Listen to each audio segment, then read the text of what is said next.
this week, the U.S. women's national soccer team has been a powerhouse over the last 2 decades. And at the start of the World Cup matches in Australia, the majority of the team members did not sing the national anthem prior to their matches against either Vietnam or Holland.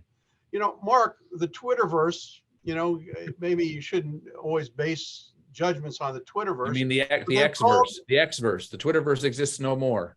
The Xverse now. You can see what an old-fashioned dog I am, Mike. Mike, you can't teach an old dog new tricks. Anyway, the Twitterverse has called the action of the national team members disrespectful to our country, and said other countries, their teams proudly sing their country national anthem. What's wrong with the American women or American teams in general? Well, I think there should be, historically, there has been a unifying aspect to watching sports together, whether it's regional or local because you're supporting your team, or on an international arena, your national team. And it's unfortunate because this creates the cultural divide, the divisions that exist within our society, precisely when there's an opportunity for that to be sort of a sense of unity. It's unfortunate. The protest is purely symbolic. It's simple demonstration, virtue signaling, whatever you want to call it.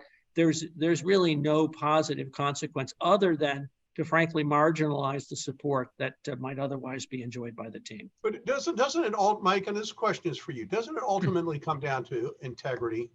If you don't respect your country, if you want to send a symbol of protest, then why become a member of the national team? You volunteer to become a member of the national team.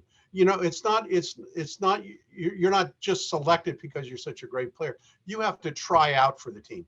If you hate your country, why become a member of the national team? Well, I guess I would take exception with that framing, Casey. I don't think the fact that you don't sing the national anthem means that you hate your country.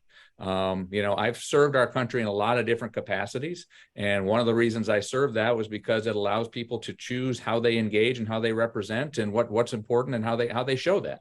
Unfortunately, we have now taken the national anthem from Colin Kaepernick, and from that perspective, and it's been a polarizing activity. And so if you sing it, you love us. If you don't sing it, you must hate us. And if you put your hand over your heart, that's good. If you don't put your hand over your heart, that's bad.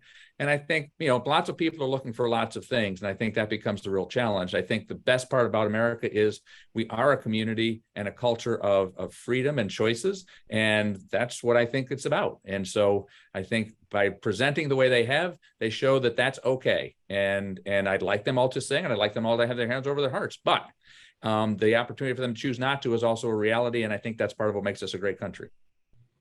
Well, Mike, you're going to have the last word.